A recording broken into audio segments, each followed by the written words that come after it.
ये अफ़ाल नाक़िसा ये अपने इसम को रफ़ा और ख़बर को नस्ब देते हैं। और ये मैंने ये आपके सामने लिखे हुए हैं। इनमें ये जो काना है ये तामा भी होता है और नाक़िसा भी होता है।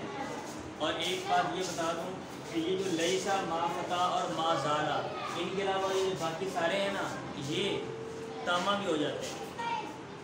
ये क्या होते हैं? तामा भी हो जाते हैं। एक बात। और दूसरा, ये जो सारे हैं ये ख़ास ख़ास मानी देते हैं। लईसा सिर्फ नफ़ी बताता है। लईसा ज़ैदुन काइमुन ज़ैद खड़ा नहीं है। लईसा ज़ैदुन काइमुन ज़ैद खड़ा नहीं है।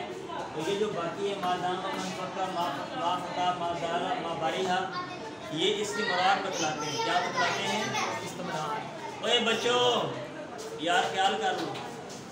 ये इससे मुराद बतलाते हैं। और ये जो असबा, अमसा, अदा, दल्ला, बाता, ये टाइम टेबल के बारे में बतलाते हैं।